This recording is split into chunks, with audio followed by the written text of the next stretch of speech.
Witch Bolt and Chaos Bolt are two particularly interesting spells in 5e. Witch Bolt has a really unique rider effect, and Chaos Bolt is sorcerer only, and well, let's not spoil the surprise. Welcome to Pack Tactics, where we like to look at unique mechanics and see if they're good. Chaos Bolt. Make a ranged spell attack against the target.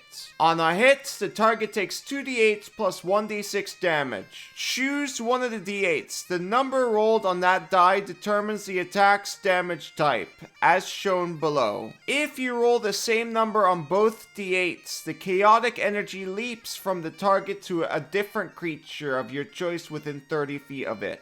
Make a new attack roll against the target, and make a new damage roll, which could cause the chaotic energy to leap again. A creature can be targeted only once by each casting of this spell. At higher levels, when you cast a spell using a spell slot of 2nd level or higher, each target takes 1d6 extra damage of the type rolled for each slot level above 1st. Wow, Kobold, it's so random and chaotic! I love it! Well, it's definitely interesting. So how good is this spell? Usually calculating the damage from a spell is as easy as pie. You multiply the average damage with the chance to hit, and then you're done. Here there's a bit more to it. One question, for example, is how many targets will I be able to attack even when I hit? Well, I'll show you that, even with a hypothetical infinite amount of targets. This spell really sucks. Let's start with calculating how many bolts will be created when casting the spell. For this, we need two numbers. Number 1, how often do we roll the same number? Well, that's pretty easy. That's just 1 over 8.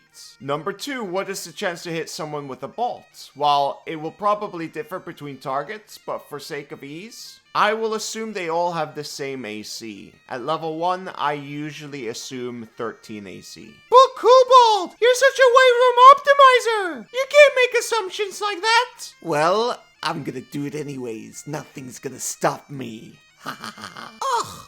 Kobold, you're such a noob! We will be using something called a geometric series. We start off with a certain value, after which we multiply each term by the same number, where A is the first term and R is the number we multiply each term with. Why is this the case? Well, we start off with hitting one bolt, A. What is the chance to hit with another bolt? Well, 1 over 8, multiplied by the chance to hit.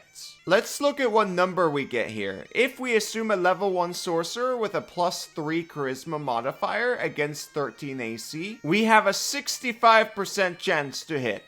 Therefore, we get this. Then it's quite easy to calculate the average damage of the spell. The average damage with one bolt is 8.75. Now we multiply it by the amount of bolts. We get 9.52 average damage. So how good is this for a first level spell? First of all, this is multi-target, so the damage is not necessarily as useful on one target. Though for this instance, let's look at the damage of a single target spell. One with the same range. Magic Missile. Everyone knows how to calculate Magic Missile. It's 10.5 average damage. So yeah, Chaos Bolt is ridiculous. You can't even target the same creature more than once. This is stupid. It sucks. Before we continue, let's talk about something amazing. This video is sponsored by World Anvil, where you can create your own world and manage campaigns. This tool is perfect to get you into creative writing. This isn't just for DMs, this is for any artsy person. Kobold, I want to create Gatorland, but I'm not creative enough. How do I become more creative? The dashboard itself gives you plenty of ideas where to start.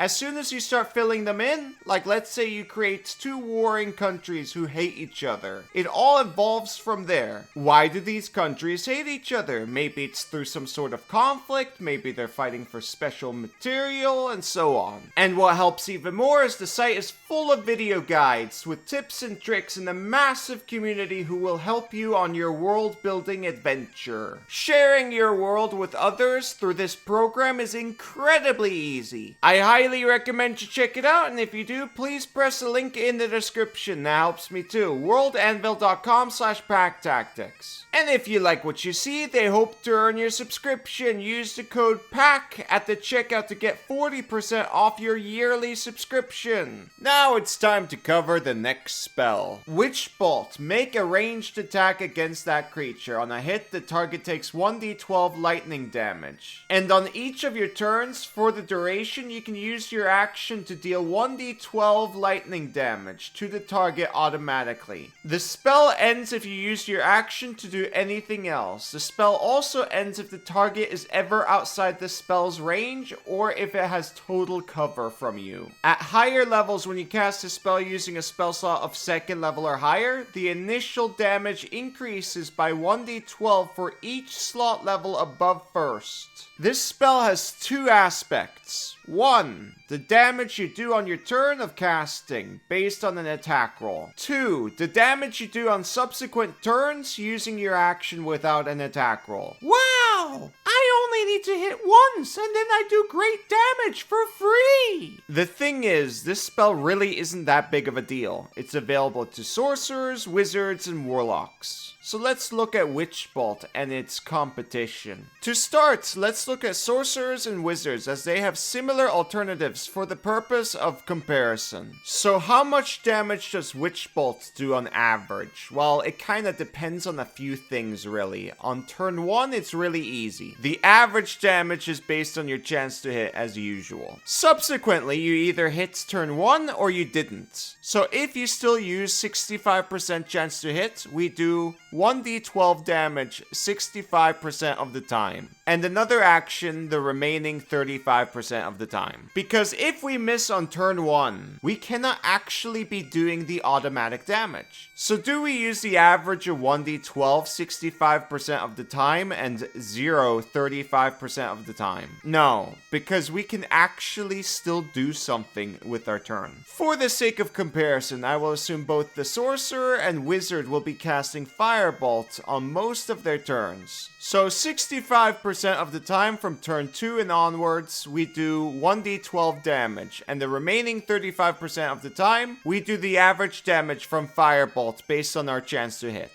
which is 65%. This means that the average damage per round from Witch Bolt still depends on the amount of rounds. When casting Witch Bolt with a 1st level spell slot, you do more DPR with Witch Bolt in a longer combat. However, because only the initial damage increases when upcasting, a shorter combat increases your DPR relatively when casting it at higher levels. At level 1, Witch Bolt does an average of 4.55 damage in turn 1. Firebolt does an average of 3.85 damage. Therefore, on subsequent turns, Witch Bolt does 5.57 damage in turn 2, and then up to 10. So how much damage does Witch Bolt do in combat? I usually assume fights last about 4 rounds, so it will be 5.31 DPR. As for 10 rounds, we get 5.47 DPR. And if you remember, Firebolt does 3.85 damage, so how much are we really gaining by casting Witch Bolt?